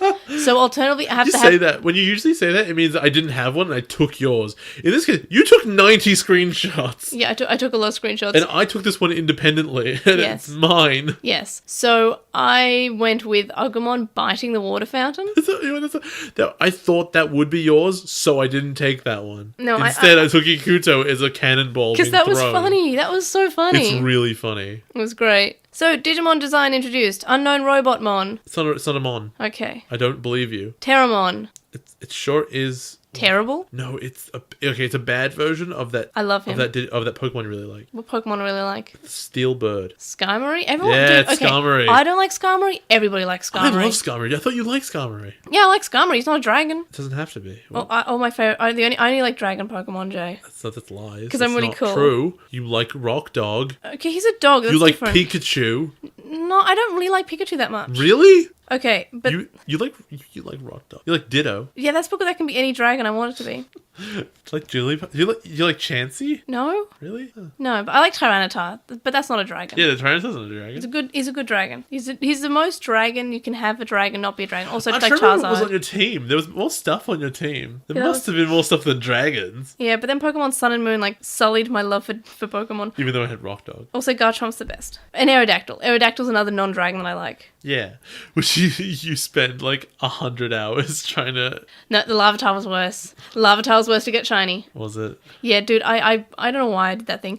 Gibble was the easiest. I think I got him in like 6 eggs. I love how you were like so passionate about it at the time, and now you're like, I regret everything. No, I'm just I mad could have been reading books. because Pokemon Sun and Moon has destroyed my love for Pokemon. Yeah. Even though if I went back to Japan and just played some Garle, I could fix it. I could fix my love for Pokemon. Yeah, It's fine. Garle, the Pokemon equivalent of clickbait. So you know how we don't have Garle here? Yeah. I bought this exclusive Garle chip. Is it purple? It's Pikachu with Ash's hat. That's cute. Do you want it? Sure. You can't have. I mean, we'll have it when we have it Pikachu? together. Yeah, you have the Pikachu that you got when you played. You have the 2 that you got when you played, and you're like, well, that's not too. I think I gave you the other one. I just had the Pikachu. I don't know. I remember. No, I think you have the other one. I don't know. I can't. think so. Maybe I stole it. Man, the last day was really good when you Mega Evolved your Gyarados. Yeah. Also, Gyarados isn't a dragon. I like him. He is when you Mega Evolve, I think. He's dark. Is he? Yes. What? Yeah. To the surprise of everyone, Okay. he did not become a thing. Anyway, we'll stop talking about Pokemon now. we have to? Bullmon. Bullmon. It's a Taurus. We're not talking about Pokemon anymore. It is a Jay. Taurus, though. Don't even lie. Okay, what about Night Chessmon Black and White? I don't remember what they look like, but It's cool. dumb. It's dumb. It's cool, but it's dumb. Fair enough. It's good evolution. You got Postmon Pat? I just want to know if they transform into like Bishop Chessmon or King Chessmon or what. I want to know. For Postmon Pat this week, first up, our weekly poll this week was, who is the worst dad? Jay will read the comments, and then I will read the results. One from Embermoto who says that they voted for Koji's dad because he lied to his son for years about his family, and we have no idea why. While Ikuto's dad did ask the DAT squad to hide his son from his wife, at least we know why. There's a logic to it, however flawed it might be. Vincent says, if our theory of Ikuto's dad is correct, then he's the worst dad in Digimon, so they voted for him. Other than that, they don't really have any opinions on the topic. They mainly voted for Savers because they hate Frontier and don't want to ever see it win a poll. That's rough. Chuckmon says, they both suck and probably hang out in dive bars together discussing plans to emotionally scar their families. Neoboo says Akuto's dad's actions can be rationalised as him being a distant father to begin with, not even really wanting Akuto, and so when he comes back, he's reluctant to accept the responsibility of now raising 2 children, when he didn't want one. Koji's dad, meanwhile, has no explanation beyond he's a bad person. This poll had 18 votes, and 12 people said that Koji's dad was worse. Where was Neoboo's comment? It was on Poll Daddy. Oh, fair enough. Fair enough. Can't argue with that. To be fair, Koji's dad is worse. Who do you think's worse? Look, it truly does depend on did Ikuto's dad throw him into the portal or otherwise engineer him to go into it intentionally? Which is probably not what he did. Yeah, well, Like, what's the chance of having like a character who actually murdered their child, basically? that means Ikuto's dad is way stupider. Yes. Whereas there's really no way to think that like Koji's dad wasn't like evil about it. Because his ex-wife was really depressed, so it's really likely. So on With the Will, Jay Ukyo says, what an exciting weekend for Digimon fans, and so many podcasts from LostinTranslationmon. It's like early Christmas. Great episodes. I enjoyed hearing Tri-Snark, even though I thoroughly personally enjoyed Part 5. Look, someone's going to enjoy coal in their stocking for Christmas. I think some of the things you guys were complaining about were non-issues and just a difference in storytelling preferences. But you guys had some charmingly amusing things about how you complained, and those things are not even upset. Keep up the good work. Oh, and regarding with Akuto, so in the first Digimon World game, and that they specify that when humans come to the digital world, they hear Digimon speaking as if it's their native language, and the Digimon hear the human speaking as if they're speaking the Digimon language. Some kind of sequence of zeros and ones, perhaps. Then, yeah, I can see that. So we know that Digimon don't actually speak Japanese, or English, Russian, Chinese, whatever nationality the partner appears to be. They just naturally convert the data into processable form. But Ikuto didn't have a language before coming to the digital world, so his broken Japanese must be some kind of remnant from his infancy, or perhaps Yukiduramon or Mercurymon teaching him human language as best they could from whatever bits of Japanese data that were available in the digital world. If that's so, and this is how language works in the digital world, then they wouldn't know what Japanese is. They wouldn't understand there are different languages to speak. But I kind of like this. Like, yeah, maybe that's how you learn data in the digital world. You just have data lying around, and maybe they had fragmented data that wasn't complete. Jay says that this is their headcanon and they're sticking to it. At least there's some support from the franchise. And then says that his Japanese and English gets a lot less stilted over time though, so he's still learning. We got one from McGann, who says, on Data Squad, Koji's dad is still the worst. While it was wrong of Keenan's father to decide that his wife shouldn't know, at least he had her feelings in mind. What might have made more sense is if they emphasized the fact that Keenan is this feral Digimon child who hates humans and might even reject his mother, opening all those old wounds again. Just as she was recovering, we know that he's coming around, but his father doesn't, though clearly this wasn't the intention behind his reasoning, which was flimsy. Also, the father never talks to him, so he couldn't have ever picked that up. And on a side note, the art style did seem a bit different this episode. All the women characters had much more defined figures. And on Atmon, they say that was a great season of Digimon. It was great. We got one from Chakmon, who says, they're glad we explained the Kingdom Hearts reference. They don't like to change because it's funny that Masaru doesn't factor in the age difference of him being able to remember 10 years ago compared to Ikuto. Ikuto's sad scream at the end of episode 19 was so heartbreaking and more anguish than the original. And out of all the human/Digimon partners, Ikuto and Falcomon are the best. They really care about each other. Well, because Masaru and Agumon don't. They care about eggs, at least. Episode 19 was cute, with Ikuto riding in the car, being amazed at the human world and arguing with Masaru. They love how Masaru watches out for Ikuto. For Marcus, it's a chore, but for Masaru, it's just him being a good big brother. And on Atmon, they're amazed at how accurately Jay was able to predict the story.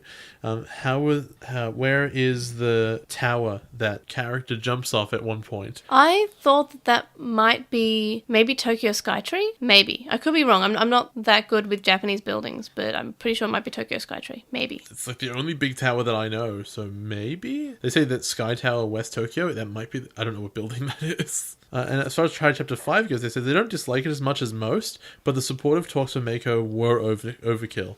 It's sad that TK didn't get to say anything, considering he's lost a Digimon partner before, and he would know what this is like. That's a really good point!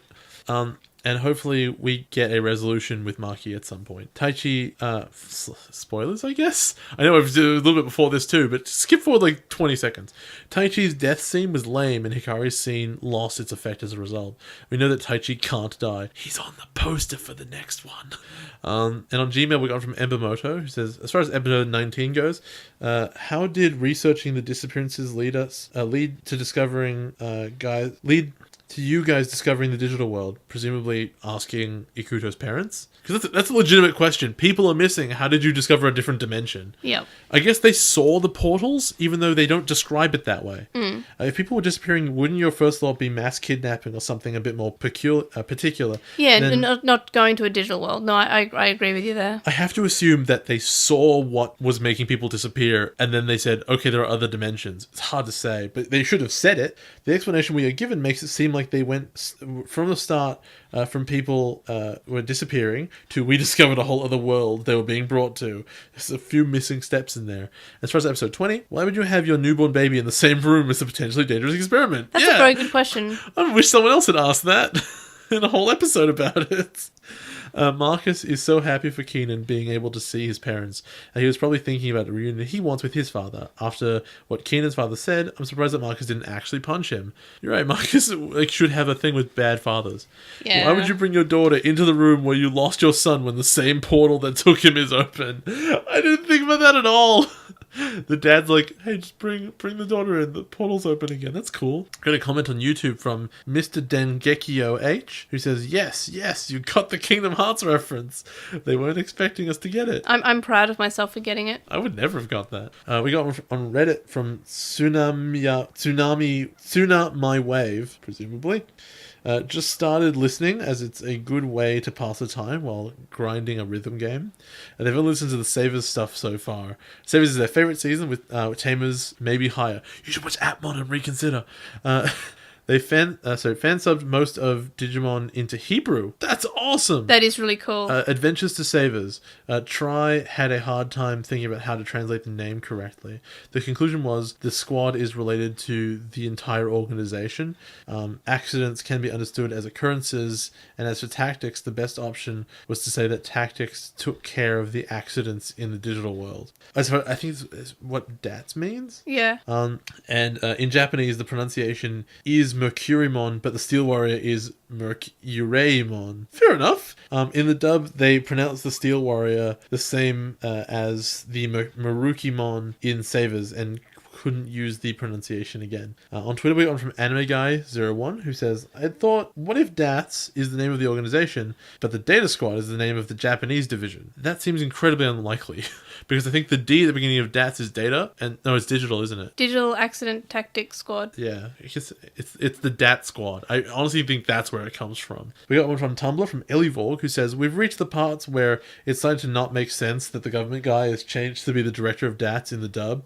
Yushima is the chief of DATS in the original, which I took to mean that he does all the admin behind the scenes to keep it running, and therefore doesn't have to actually be in HQ very much. This is the role that would be implied to belong to the man with the title director in the dub. So what does Dub Yushima even do? Commander General makes it sound like he has the same job as Samson with greater authority, but we never see him do any commanding. Then there's episode 20 when the government guys arrest Ikuto's parents. In the dub, if the director of DATS was arresting them, he should have just turned around and ordered Yoshi to do it, because it'd be DATS sanctioned arrest. And also, he wouldn't be able to be overruled by Masaru wanting to take Ikuto, and then the captain just saying, oh yeah, sure, why not? I guess there must be different government departments. And they said there's some changes to Masaru's lines in episode 19 when Marcus comes across as weirdly tsundere. The conversation in the car once Keenan's asleep because about Marcus refusing to admit he's being nice to Keenan and Yoshi trying to get him to accept this. Then there's his line when he saves Keenan's life. Don't read too much into me saving you, Beck. It's strange to me that the dub would try to hide these indications that he's a good person. Yeah. In the original, Masaru is always open and straightforward about what he cares about, especially if it involves family or punching. Yeah, he cares a lot about family, punching, and food, as we established in this episode. So it's the 3 Fs. Fighting, family, food. Nice. Not punching family or food. No. And they said they're thrilled that we noticed Masaru projecting his feelings about fathers onto Ikuto's family in episode 20. They especially appreciated Jay figuring that it's partly because he subconsciously feels abandoned and is desperately trying to tell himself that that's not the case. They also find it interesting to note the slight differences between how Masaru and Marcus do this. Masaru talks to Ikuto's dad about how families help each other through the pain, which seems to be mostly about how he and his mom and his sister have dealt with missing their dad all the time. His sense of abandonment here is very subtle and something he's not consciously admitting at all. With Marcus, he's telling Keenan's dad he's a bad father and needs to finally start being a good one, which sounds a lot more like he's not so subconsciously thinking about how his own dad hasn't been there for him all of these years. And that was sort of where I picked it up, where it really felt like he was having a speech to his own dad. And lastly, we have one from Trickstar Holy Angel, who says, my favorite example of the power of friendship was this week's episode of Card Fight Vanguard, where instead of the protagonist doing it, the villain snapped out of this mind control that was being pulled on him via the spirits of his dead friends, helping him realize what all they did to get to that point was pretty bad. Then the protagonist won a card game the normal way people do. That's how you do it. By killing people? No, it's not Yu-Gi-Oh! Oh, okay. It's just winning a card game.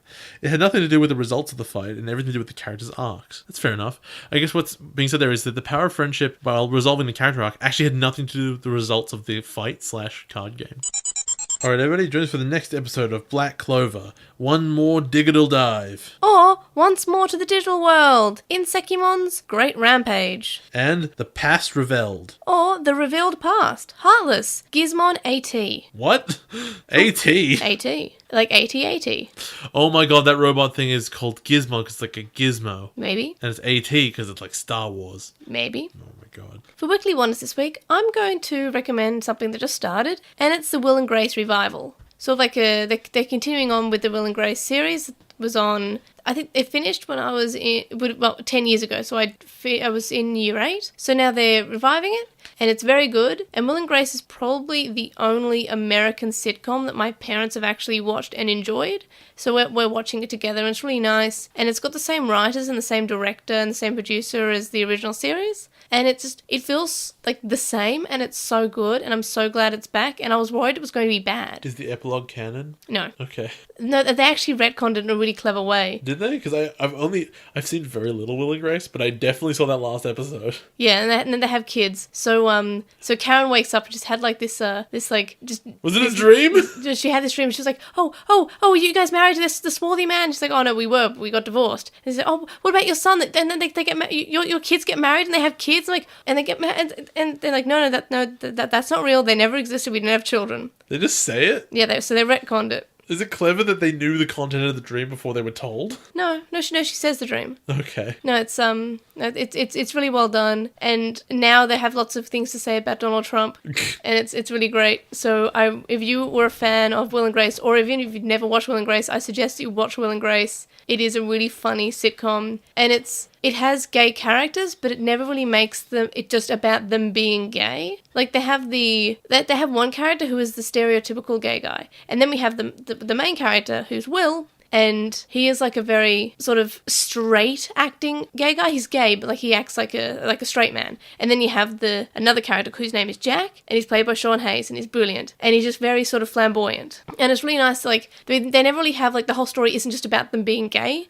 They just so happen to be gay, and that's just their thing. And it's very great. Unfortunately, obviously, Grace's mother will no longer be in the show because she was Debbie Reynolds. And she died last year, which is really sad. Debbie Reynolds? Don't just say that. I don't know who this is, sorry. Debbie Reynolds is, you know Princess Leia? It's Princess Leia's mum, and she died about a week after she did. Oh, is that? Oh, that sucks. Carrie Fisher. It's Carrie Fisher's mum. I did not know that. She died a week after Carrie Fisher died. This is news to me. I did not know who this very heartbreaking. I did not know who this actor was. And Grace is really interesting, and I really like Grace as a character. She's Jewish, and obviously she had lots of family scenes with Debbie Reynolds was in it, and it's a great show, and you should watch it, Jay. Maybe. I'll get around to it. Will and Grace is really good. It's really funny. And it's also really feel good. Like, it makes you feel good. It's really good. I like shows that make me feel good. It's good. Not like Digimon. But what if I want to feel depressed? You watched Atmon. What? No, Digimon. So Atmon was great. You're right. And what's your weekly wonder? Mine is Shade the Changing Girl.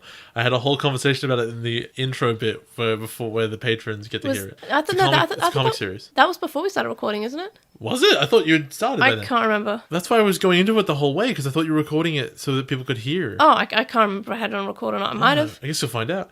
So Shade the Changing Girl is a comic series it's called Young Animals, but it's DC's like weird imprint thing. Like they used to do that with Vertigo, but they don't anymore, but it's this now.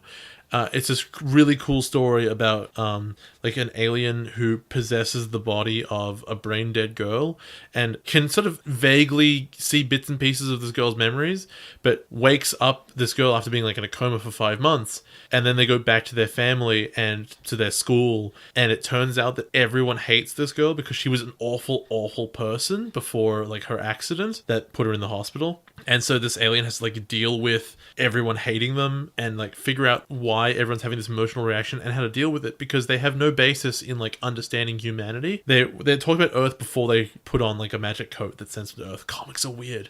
And they say, I kind of want to go to Earth. I've heard of this place. It's apparently a very emotional place. I have no idea what that's like. I think that's really fascinating. They do a pretty good job, and it's not a perfect job because the planet they come from is still very everyone sort of acts very human-like. But they do a pretty good job of like establishing things aliens wouldn't know. Like a really good one is like, wow, liquid, like things keep coming out of this body. I'm not used to that. This is weird. Right. It's just everything feels so odd, and the alien used to be more bird-like. And it's like when birds are scared, they're like this, and now they're totally different responses as a human, and I don't like it. That's interesting. It's really cool. I read it all in like 40 minutes. This first volume. It's so strong. Sounds good. The link dump's linked in the description. And this week's weekly poll is: who do you prefer, Terramon or Bormon?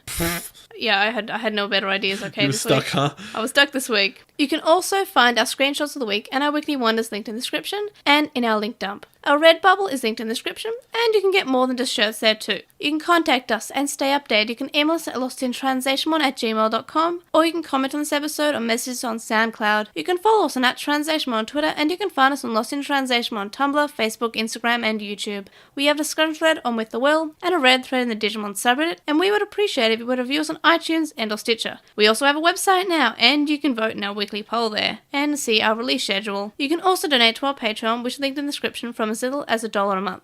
And $1 a month gets you access to a list of Slack chat group, but there are higher levels with more rewards such as notes, early episodes, and more. And thank you to our current Patreon supporters, Sam Krieger, who has a podcast called The Moncast, which talks about Pokemon and Digimon, Stevie, who is Stevie Panama on Tumblr and is currently taking commissions, Wu Qinglong, who you can find at twitch.tv/Wu Qinglong, Metal Mamemon, Joe, Penguin Mage, Anime Guy, who is Anime Guy Kurosaki and the #1 on YouTube, Chuckmon, Ishbobamba, Hiro Olado, who is at Hiro Olado on Twitter, Jason Morosky, Ryuchi, who is Frost Magic and Archive of Our Own, Stephen Rees, who is at WildLink64 on Twitter, Kaidawashi, Mac, Noam, Riku, Chisai, who you can follow at Chisai236 on Tumblr, Corey, Kyle, the Lady Bugman, whose anime blog you can find at baguburagu.wordpress.com, Small Wolfie, who is on Tapastic as Small Wolfie and has a comic there called Eden of Melancholy, Tom, Glitchgoat, Azrael McCool, Nicholas, Gene Hackmon, Matthew, Anthony, who is at AntoClassic on Twitter, Lismet, Lismet, who is Alekmon on Tumblr, Sithobi, Ellie Vorg, who is Ellie Vorg on Tumblr, Sporky McForkenspoon, who hosts Going Digital, another Digimon podcast, Megan, Kyliak, Neobu, Jams, The Time Optimist, and Silverhaired Freak 25. You can also make a one-off donation at our PayPal, which we found linked in the description. It's paypal.me/Edgemon. Make sure to let us know for the podcast, and thanks for the donations from Vmon, Tamer, and Noam. Thank you very much. And we'll see you guys next time. Bye.